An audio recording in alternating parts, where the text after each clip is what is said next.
Hello प्रिय बच्चे। तो कैसे हैं आप सभी। उम्मीद करता हूं कि आप लोग अच्छे होंगे।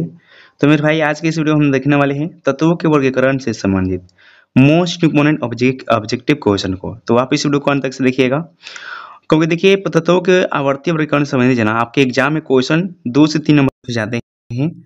तो चलिए हम इस सेशन को स्टार्ट करते हैं। आप इस वीडियो को लास्ट तक से देखते रहिएगा मेरे भाई। तो चलिए इस सेशन को स्टार्ट करते हैं। आज का हमारा ये रहा पहला प्रश्न कि आवर्त सारणी के उदग्र स्तंभ को क्या कहा जाता है। तो देखिए आवर्त सारणी के जो उदग्र स्तंभ है ना, इसको क्या कहा जाता है आप लोग बताइएगा। इसका हमारा राइट आंसर क्या हो जाएगा। तो देखिए इसको हम लोग बोलते हैं मेरे भाई वर्ग, क्या है ना, वर्ग बोला जाता है वर्ग। इसको क्या बोला जाता है तो वर्ग कहा जाता है। और जो वर्ग है ना, इसकी संख्या कितना होता है तो आपका होता है 18 होता है, 18 होता है, ठीक है ना। देखिए जो आपका इस तरह से जो आवर्त सारणी में जो आपका जो ये स्तंभ होता है ना, इसको क्या बोलाता है, इसी को बोलाता है वर्ग। और इसकी संख्या कितना होता है तो आपका 18 होता है। अगला सवाल आपका ये रहा कि आवर्त सारणी में प्रथम वर्ग के सदस्य हैं। तो देखिए आवर्त सारणी में जो प्रथम वर्ग के जो सदस्य है ना, वो आपका है क्षारीय धातु है। क्या है, क्षारीय धातु है। इसका हमारा क्या हो जाएगा, ऑप्शन नंबर जो है ना बी हमारा सही जवाब हो जाएगा, बी, ठीक है ना। अगला चलिए अगला सवाल आपका ये रहा। अगला सवाल मेरे भाई आपका ये रहा कि आवर्त सारणी में शून्य समूह का तत्व है। तो आप लोग बताइएगा इनमें से कौन सा वो तत्व जो है ना वो शून्य समूह का है। शून्य समूह कहने का मतलब आपका अक्रिय गैस इनमें से कौन सा है, तो ये हमारा हो जाएगा हीलियम। देखिए जो हीलियम है ना, इसका परमाणु संख्या होता है 2। और क्या है ना कि ये 18 वर्ग के तत्व है, यानी कि ये शून्य वर्ग के समूह भी इसे कहा जाता है। शून्य वर्ग के जो है ना तत्व भी इसे कहा जाता है, क्योंकि देखिए ये सब जो तत्व है ना वो किसी दूसरे से अभिक्रिया नहीं करता है। इसके जो वायतम जो सेल होता है ना, वो क्या होता है, पूरा होता है। इसलिए इसे क्या कहा जाता है, शून्य वर्ग के तत्व कहा जाता है या अक्रिय गैस कहा जाता है। ये हमारा क्या हो जाएगा, बी हमारा बिल्कुल राइट आंसर हो जाएगा। अगला देखिए हमारा ये रहा कि मीथेन में कितने संयोजक आवंत होते हैं। तो मेरे भाई देखिए जो मीथेन है ना, इसका सूत्र होता है CH4 होता है, ठीक ना। इसका आणविक जो है ना ये इसका जो संरचना सूत्र होता है क्या होता है, CH4 होता है, CH4। इसको हम संरचना करेंगे तो ऐसे होता है, देखिए C आपका बीच में रहेगा, चारों ओर से क्या है ना आपका हाइड्रोजन रहेगा, हाइड्रोजन, ठीक ना। देखिए इसमें हाइड्रोजन के कितने इसमें टोटल आवंत हो गए, तो देखिए इसमें यहाँ पर यानी कि देखिए 4 जो है ना कार्बन का इसमें संयोजक आवंत हो जाएगा। ये हमारा क्या हो जाएगा, इस ऑप्शन जो है ना इसका हमारा बी हमारा सही जवाब हो जाएगा, ठीक ना। बी हमारा इसका बिल्कुल राइट आंसर हो जाएगा। अगला देखिए हमारा ये रहा सवाल मेरे भाई, आप लोग इसका आंसर बताइएगा। इसका हमारा सही जवाब क्या हो जाएगा कि आधुनिक आवर्त सारणी में तत्वों का वर्गीकरण का आधार क्या है। देखिए जो आधुनिक आवर्त सारणी है ना, इसका निर्माण किसने किया है तो मोजले ने किया है। और ये जो है ना आधुनिक आवर्त सारणी, ये तत्वों के परमाणु संख्या पर है मेरे भाई। किस पर है, तत्वों के परमाणु संख्या पर है। इसका हमारा डी राइट आंसर हो जाएगा, ठीक है ना। मेरे भाई आपको अगर ये आपको वीडियो अच्छा लग रहा है ना, तो आप वीडियो को लाइक कीजिएगा, शेयर कीजिएगा। जो भी प्यारे बच्चे इस चैनल पर नए हैं ना, आप लोग चैनल को एक बार सब्सक्राइब कर दीजिएगा मेरे भाई। अगला देखिए अगला सवाल आपका ये रहा। आप लोग जो है ना इसका आंसर बताइएगा। अमोनिया के अणु में नाइट्रोजन एवं हाइड्रोजन के परमाणुओं की जनसंख्या का अनुपात कितना होता है। देखिए मेरे भाई जो आपका अमोनिया होता है ना, इसका परमाणु अमोनिया, देखिए अमोनिया जो है ना हम लोग कैसे निकलते हैं, देखिए अमोनिया जो है आपका NH3 लिखा जाता है मेरा भाई। क्या लिखा जाता है, NH3 लिखा जाता है अमोनिया को, ठीक है ना, NH3 लिखा जाता है। तो देखिए इस पर जो है ना आपका नाइट्रोजन के एक परमाणु है, और हाइड्रोजन कितने हैं तो इसके 3 है मेरे भाई। कितने हैं, इसका 3 है। तो ये हमारा क्या हो जाएगा, नाइट्रोजन का आपका कितना है तो 1 है, और हाइड्रोजन कितना है तो इसका 3 है। तो ये हमारा क्या हो जाएगा, 1:3 हो जाएगा। 1:3 इसका हमारा क्या हो जाएगा, सी वाला जो ऑप्शन है ना हमारा बिल्कुल राइट आंसर हो जाएगा, सी, ठीक है ना। अगला चलिए अगला सवाल आपका ये रहा। आप लोग अगले सवाल का जवाब दीजिएगा। अगला सवाल आपका ये रहा कि आधुनिक आवर्त सारणी में वर्गों की संख्या यानी कि उदग्र स्तंभ या समूह की संख्या जो है ना कितना होता है। तो देखिए मेरे भाई आपका देखिए जो वर्ग है ना, वर्ग यानी कि जो आपका उदग्र स्तंभ जो है ना आपका इस तरह से होता है, और इसकी संख्या कितना होता है आवर्त सारणी में, तो ये होता है आपका 18 होता है, यानी कि 18 होता है। हमारा बी वाला जो ऑप्शन है ना हमारा सही जवाब हो जाएगा मेरे भाई, बी। आप लोग याद रखिएगा, ठीक है ना। यही आपसे अगर कहेगा ना कि यही आपसे कहेगा कि आपसे आवर्त की संख्या पूछेंगे ना, आवर्त की संख्या, तो देखिए आवर्त की जो संख्या है ना वो आपका होता है 7 होता है। और वो जो है आपका इस तरह से होता है। इसकी संख्या कितना होता है मेरे भाई, 7 होता है, 7। इसका संख्या कितना होता है तो आपका 18 होता है। आप लोग याद रखिएगा, ठीक ना।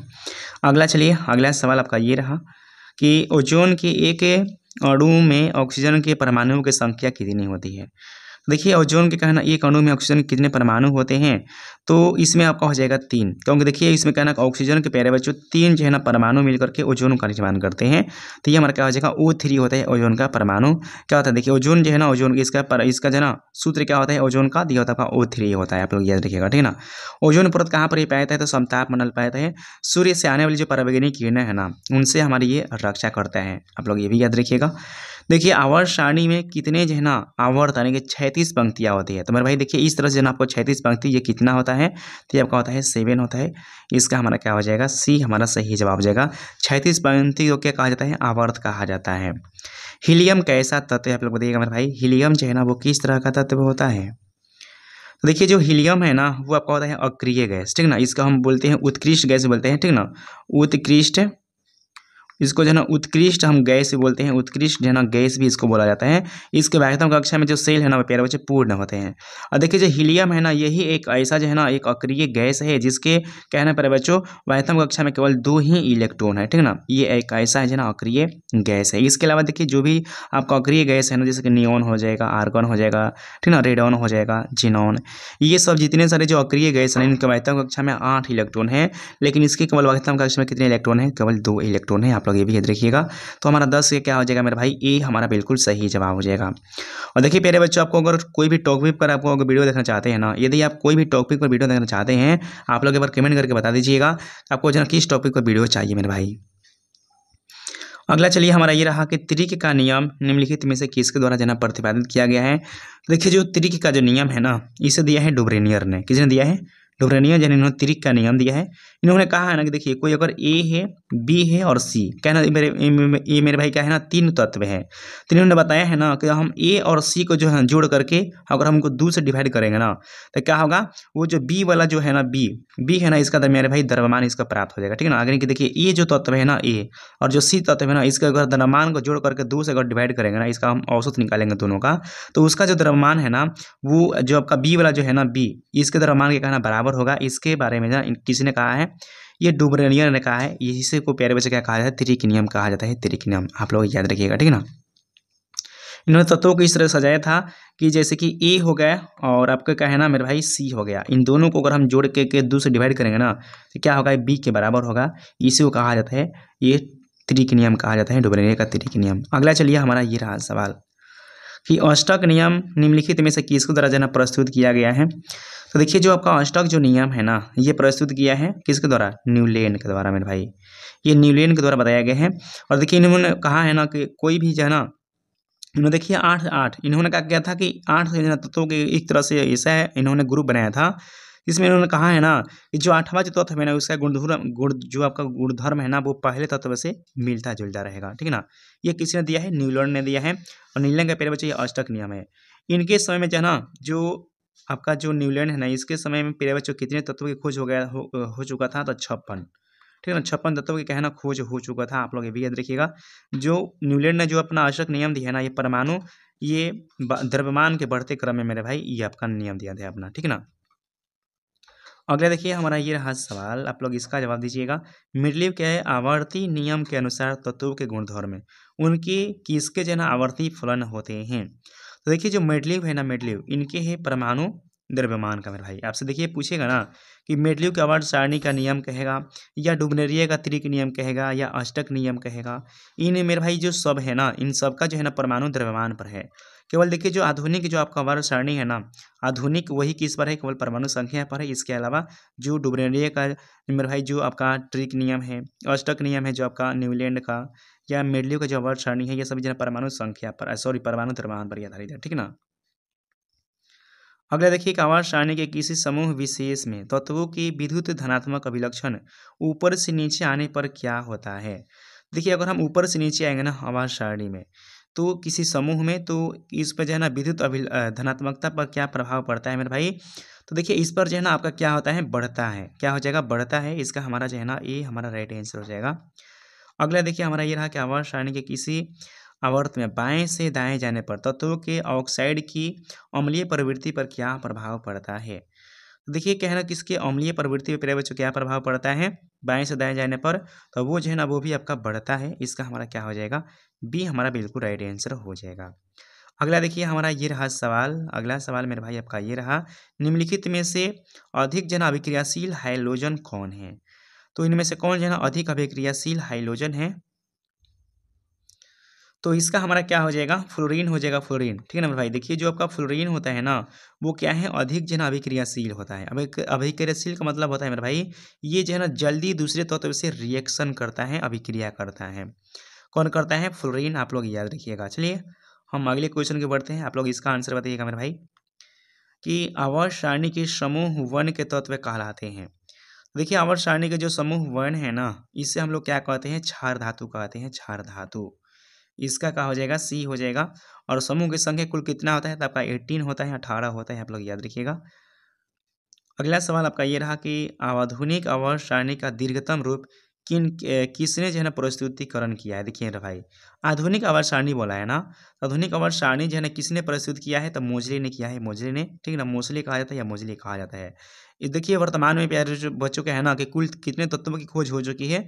तो 118 जो है ना तत्वों की खोज हो चुकी है। और जो आधुनिक आवर्त सारणी है ना, इसमें वर्ग कितना है? तो वर्ग जो है ना इसमें आपका 18 है। और मेरे भाई आवर्त कितना है? आवर्त देखिए जो आवर्त है ना, वो आपका है 7। कितना है? 7 है। ठीक है ना, आप लोग याद रखिएगा। इसका हमारा क्या हो जाएगा? बी इसका हमारा बिल्कुल सही जवाब हो जाएगा। अगला चलिए, अगला सवाल आपका ये रहा, निम्नलिखित तत्वों में से कौन जो है ना सबसे अधिक अधात्विक गुणधर्म को प्रदर्शित करता है? तो इनमें से कौन सा जना ज्यादा ये सबसे अधिक जन आध्यात्मिक गुणधर्म को प्रदर्शित करता है? आप लोग बताइएगा। इसका हमारा आंसर क्या हो जाएगा? तो ये हो जाएगा आपका क्लोरीन। देखिए जो क्लोरीन है ना, क्लोरीन, ठीक है ना, जो आपका क्लोरीन है ना, ये क्या है कि सबसे अधिक जन आध्यात्मिक गुणधर्म को ये प्रदर्शित करता है। इसका हमारा क्या हो जाएगा? बी मेरे भाई सही जवाब हो जाएगा। आप लोग याद रखिएगा, मोस्ट इंपोर्टेंट क्वेश्चन है, आप लोग याद रखिएगा। अगला देखिए आपका ये रहा कि आधुनिक आवर्त सारणी के नियम के अनुसार तत्वों का गुणधर्म है। देखिए मेरे भाई जो आधुनिक आवर्त सारणी है ना, इसमें जो मुजरे ने अपना नियम दिया है वो किस पर आधारित है? आप लोग बताइएगा। तो देखिए ये जो है ना मेरे भाई, ये आपका है परमाणु संख्या के आवर्त फलन है। ठीक है ना, परमाणु संख्या के आप लोग याद रखिएगा, परमाणु संख्या के आवर्त फलन है ये। तो इससे हमारा क्या हो जाएगा? परमाणु संख्या हमारा बिल्कुल राइट आंसर हो जाएगा, option number B. Option number हमारा क्या हो जाएगा? बी हमारा करेक्ट आंसर हो जाएगा। अगला चलिए, अगला सवाल हमारा ये रहा मेरे भाई, आधुनिक आवर्त सारणी में बाएं से दाईं ओर जाने पर परमाणु साइज का आकार पर क्या प्रभाव पड़ता है? ठीक है ना, तो देखिए अगर हम बाएं से दाएं की ओर जाएंगे ना, तो परमाणु साइज पर क्या प्रभाव पड़ता है, यानी कि आकार पर क्या प्रभाव पड़ता है? तो ये जो है ना आपका बढ़ता है। इसका भी हमारा क्या हो जाएगा? ये हमारा बिल्कुल सही जवाब हो जाएगा। अगला देखिए, एक मेडलीव के समय कुल कितने तत्व थे? तो देखिए जो मेडलीव है ना, उस समय कुल कितने तत्व थे? तो उस समय कुल 63 तत्वों की खोज हो चुकी थी। ठीक है ना, देखिए मेरे भाई जो आपका जो डुब्रेनियर है, डुब्रेनियर जिन्होंने तिर्क नियम दिया था, उस समय लगभग जो ना 27 तत्व थे। और जो न्यूलैंड है ना, जिन्होंने अपना अष्टक नियम दिया था, उस समय कुल 56 तत्व थे। और जो मेडलीव है ना, इसके समय में 63 है। और जो मुजले है ना, जो अपना आवर्त सारणी जो नियम दिया है, आधुनिक आवर्त सारणी, तो उनके समय में कुल कितने तत्व हैं? तो 118 जो है ना तत्व की खोज हो चुकी है। आप लोग ये भी याद रखिएगा। अगला देखिए हमारा ये रहा सवाल, अगला सवाल आपका ये रहा मेरे भाई, आप लोग इसका आंसर बताइएगा। देखिए जो आधुनिक आवर्त सारणी में परमाणु साइज से क्या पता चलता है? तो आप लोग बताइएगा, आधुनिक आवर्त सारणी में परमाणु साइज से क्या पता चलता है? तो वो जो है ना परमाणु की त्रिज्या का पता चलता है, परमाणु की त्रिज्या का। इसका हमारा क्या हो जाएगा? बी हमारा बिल्कुल सही जवाब हो जाएगा मेरे भाई। ठीक है ना, अगला देखिए आपका ये रहा सवाल, किसी भी तत्व की संयोजकता कैसे निर्धारित की जाती है? तो किसी भी तत्व की देखिए जो संयोजकता है ना, वो कैसे निर्धारित की जाती है? तो इलेक्ट्रॉनों की संख्या से। क्या हो जाएगा? इलेक्ट्रॉनों की संख्या से। इसका हमारा क्या हो जाएगा? हमारा ए सही जवाब हो जाएगा। आप लोग याद रखिएगा, ये जो है ना आपका वेरी वेरी इंपॉर्टेंट क्वेश्चन है, वेरी वेरी इंपॉर्टेंट क्वेश्चन है। आप लोग याद रखिएगा, किसी भी तत्व की संयोजकता कैसे निर्धारित की जाती है? इलेक्ट्रॉनों की संख्या से। अगला देखिए आपका ये रहा कि तत्वों के आवर्त सारणी के आरंभिक विकास में किसका प्रमुख योगदान रहा है? तो किसका योगदान रहा है? आप लोग बताइएगा। हमारा 25 का आंसर क्या हो जाएगा?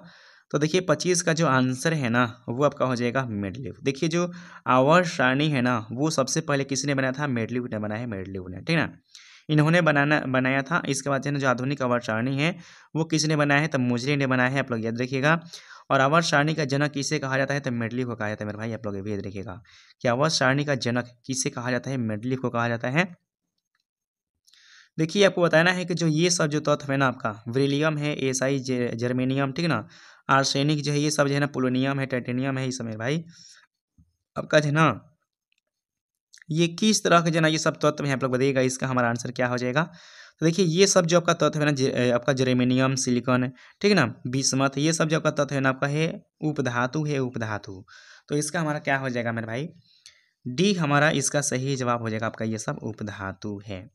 अभी तक ज्ञात तत्वों की संख्या कितना है, तो देखिए अभी तक ज्ञात जो कुल तत्व है ना वो है आपका 118 तत्व है। 118 तत्वों की जो है ना अब तक खोज हो चुकी है। निम्नलिखित में से किस तत्व के लिए जो है ना मेंडलीव ने अपना आवर्त सारणी में खाली स्थान छोड़ दिया था। तो वो उससे में जो है ना इन्होंने लीड के लिए यानी कि सीसा के लिए मेरे भाई जब का जो पीबी है ना, पीबी सीसा है ना, इसके लिए क्या है ना इन्होंने खाली स्थान को छोड़ दिया था। इसका हमारा क्या हो जाएगा, डी हमारा बिल्कुल सही जवाब हो जाएगा, ठीक है ना। और देखिए क्या है ना कि जो मेंडलीव की जो आवर्त सारणी है ना उस समय क्या है कि अक्रिय गैस की खोज नहीं हुआ था। आप लोग ये भी याद रखिएगा कि मेंडलीव जो है ना इनके समय में क्या अक्रिय गैस की खोज हुआ था, तो इनके समय में अक्रिय गैस की खोज नहीं हुआ था। अगला आपका ये रहा कि न्यूलैंड ने परमाणु द्रव्यमान के आधार पर 8 तत्वों को इस प्रकार व्यवस्थित किया कि 8वें तत्व का गुणधर्म जो है ना पहले तत्व के गुणधर्म से मेल खाता था। इसे न्यूलैंड का कौन सा जन सिद्धांत कहा जाता है। तो इससे प्यारे बच्चों न्यूलैंड का कौन सा सिद्धांत कहा जाता है, तो न्यूलैंड का इसे अष्टक नियम कहा जाता है। अष्टक नियम क्या कहा जाता है, इसे जो है ना न्यूलैंड का अष्टक नियम कहा जाता है। इसका हमारा क्या हो जाएगा, सी हमारा सही जवाब हो जाएगा। इन्होंने कहा है ना कि जो आपका जो इन्होंने जो है ना परमाणु द्रव्यमान के क्रम में, परमाणु जो है ना द्रव्यमान के बढ़ते क्रम में इन्होंने तत्वों को सजाया था। इन्होंने कहा था ना कि जो आपका 8वें जो तत्व है ना उसका है ना उसका गुणधर्म जो है ना पहले तत्व से मेल खाता है। इन्होंने ऐसा कहा है, ठीक है ना।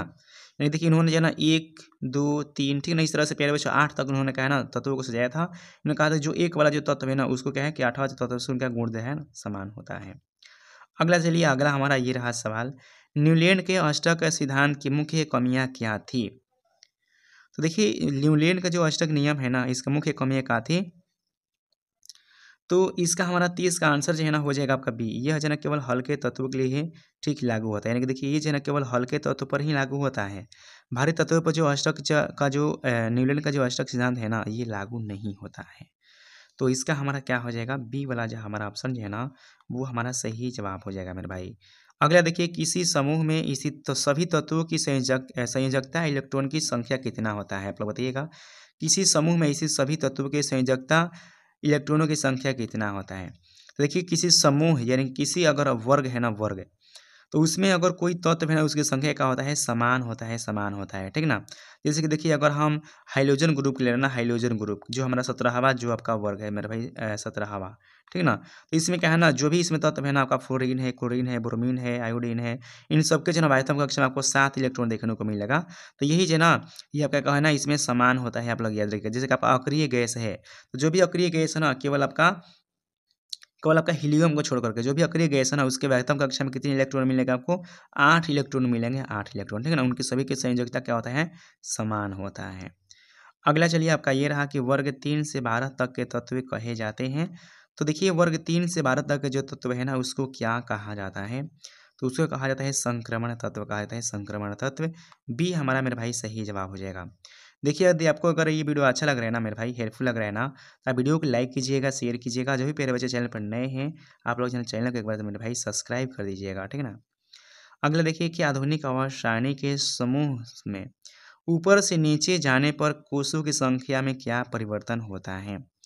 तो देखिए इसका हमारा क्या हो जाएगा मेरे भाई 33। तो 33 का आंसर जो है ना हमारा हो जाएगा सी। ये जो है ना बढ़ती है। तो आधुनिक आवर्त सारणी में समूह में जो है ना ऊपर से नीचे जाने पर जो कोष है ना, जो कक्षा है, कोष है, उसकी संख्या पर क्या प्रभाव पड़ता है, तो ये जो है ना बढ़ती है। ये मेरे भाई आप लोग याद रखिएगा, ठीक है ना। कोष कहने का मतलब देखिए जो आपका KLMN, ठीक है ना, इस तरह से जो आपका चलता है ना, यही मेरे भाई आपका क्या है ना कोष है, इसकी संख्या क्या होता है, बढ़ जाता है। धात्विक अभिलक्षण समूह में नीचे जाने पर क्या होता है, तो धात्विक अभिलक्षण जो है ना अगर हम नीचे जाएंगे ना मेरे भाई तो वो हमारा क्या हो जाएगा, बढ़ जाएगा, बढ़ जाएगा। ये भी हमारा क्या हो जाएगा, बी हमारा इसका बिल्कुल सही जवाब हो जाएगा। देखिए समूह में क्या है ना कि ऊपर से नीचे की ओर तत्वों के इलेक्ट्रॉन त्यागने की प्रवृत्ति किस प्रकार बदलती है। तो देखिए समूह में क्या है ना, समूह यानी कि जो आपका वर्ग है इसमें ऊपर से नीचे की ओर जो है ना तत्वों के इलेक्ट्रॉन त्यागने की प्रवृत्ति जो है ना क्या होती है, तो ये जो है ना मेरे भाई क्या होती है, बढ़ती जाती है, ठीक ना, बढ़ जाती है। इसका हमारा भी ये हमारा सही जवाब हो जाएगा, बढ़ जाती है। अगला देखिए हमारा 36 नंबर सवाल है, आप लोग जो है ना इसका आंसर दीजिएगा। इसका जो है ना हमारा आंसर क्या होगा कि समस्थानिकों के रासायनिक गुणधर्म समान होते हैं, लेकिन जो है ना उसके परमाणु संख्या क्या होता है।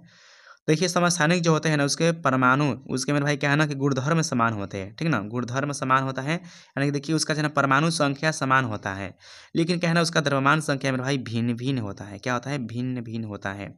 आपसे पूछेगा समस्थानिक किसे कहते हैं, तो वैसे जो है ना रासायनिक, वैसे तत्व जिनके जो है ना परमाणु संख्या समान हो, लेकिन उसका परमाणु जो है ना द्रव्यमान भिन्न भिन्न हो, क्या कहलाता है, समस्थानिक कहलाता है। आप लोग याद रखिएगा, इसका हमारा क्या हो जाएगा मेरे भाई, इसका जो है ना हमारा बी जो है ना ऑप्शन हमारा सही जवाब हो जाएगा। अगला देखिए, किसी तत्व के इलेक्ट्रॉन त्यागने की प्रवृत्ति क्या होती है। तो किसी तत्व के जो है ना इलेक्ट्रॉन त्यागने की प्रवृत्ति मेरे भाई क्या होती है, किसी तत्व की इलेक्ट्रॉन त्यागने की प्रवृत्ति क्या होती है, ये हमारा क्या हो जाएगा, समान होते हैं। किसी समूह में इलेक्ट्रॉन त्यागने की प्रवृत्ति जो है ना समान होती है। जैसे कि देखिए, जैसे कि मैं आप लोगों को बता दूं मेरे भाई, जो आपका पहला वर्ग है ना, पहला वर्ग, ठीक है ना, फर्स्ट वर्ग है, पहला जो वर्ग है ना, इसमें जो भी तत्व है ना मेरे भाई, जो भी तत्व है वो क्या है ना केवल अपना एक इलेक्ट्रॉन को त्याग कर सकते हैं, एक से ज़्यादा जो ना वो अपना इलेक्ट्रॉन को त्याग नहीं कर सकते हैं। जैसे कि आपका हो जाएगा सोडियम हो जाएगा, पोटेशियम हो जाएगा, ठीक ना, सोडियम का होता है 11 परमाणु संख्या, इसके कितना कहता है 19 होता है, ठीक ना, पोटेशियम का। ये जो तत्व है ना ये अपना क्या है ना कि एक से ज़्यादा तत्वों को नहीं त्याग सकते हैं, क्योंकि इसके बाध्यता कक्षा में केवल एक इलेक्ट्रॉन है, ये एक से ज़्यादा जना ये अपना इलेक्ट्रॉन को नहीं त्याग सकते हैं। तो यही मेरे भाई बात है कि क्या है ना कि किसी समूह में इलेक्ट्रॉन त्यागने की प्रवृत्ति जो है ना क्या होती है, समान होती है। जितना सोडियम करेगा ना उतना ही पोटेशियम इलेक्ट्रॉनों का क्या करेगा, त्याग करेगा मेरे भाई। अगला सवाल आपका ये रहा कि निम्नलिखित में से कौन सा जो है ना समूह में मेडलीव के समय ज्ञात नहीं था भाई। तो देखिए आपको मैं शुरू में बताया था ना कि कौन सा समूह मेडलीव के समय में ज्ञात नहीं हुआ था, तब आपका हो जाएगा उत्कृष्ट गैस, यानी कि आपका हो जाएगा मेरे भाई अक्रिय गैस, ठीक ना, अक्रिय गैस, उत्कृष्ट गैस, यानी कि 18वां जो आपका वर्ग है ना, ये मेडलीव की जो है ना आवर्त सारणी जब इन्होंने बनाया था तो उस समय इन्होंने ये अक्रिय गैस की खोज नहीं किया था। 18वां जो है ना ये आपका वर्ग की खोज नहीं किया था। इसका हमारा क्या हो जाएगा, हमारा मेरे भाई बी डी जो है ना, डी हमारा ऑप्शन जो है ना सही जवाब हो जाएगा। अगला देखिए, किसी तत्व के इलेक्ट्रॉनिक विन्यास में सिलों की संख्या से क्या निर्देश होगा। देखिए किसी तत्व के इलेक्ट्रॉनिक विन्यास में सिलों की संख्या से क्या निर्देश होगा, तो ये आपका होता है आवर्त संख्या। क्या होता है मेरे भाई, आवर्त संख्या होता है, आपका आवर्त संख्या होता है। अगला देखिए, जर्मेनियम आर्सेनिक तत्व क्या है। देखिए जो जर्मेनियम है ना, जर्मेनियम ये मेरे भाई क्या है आपका, जर्मेनियम, तो जर्मेनियम है आपका सिलिकॉन है, ठीक ना, सिलिकॉन है, एसबी है। देखिए ये सब जो है ना आपका उपधातु होता है, उपधातु। इसका हमारा क्या हो जाएगा, सी हमारा सही जवाब हो जाएगा। अगला देखिए, ये रहा हमारा सवाल, ये मेरे भाई आज का हमारा ये सेकेंड लास्ट क्वेश्चन है।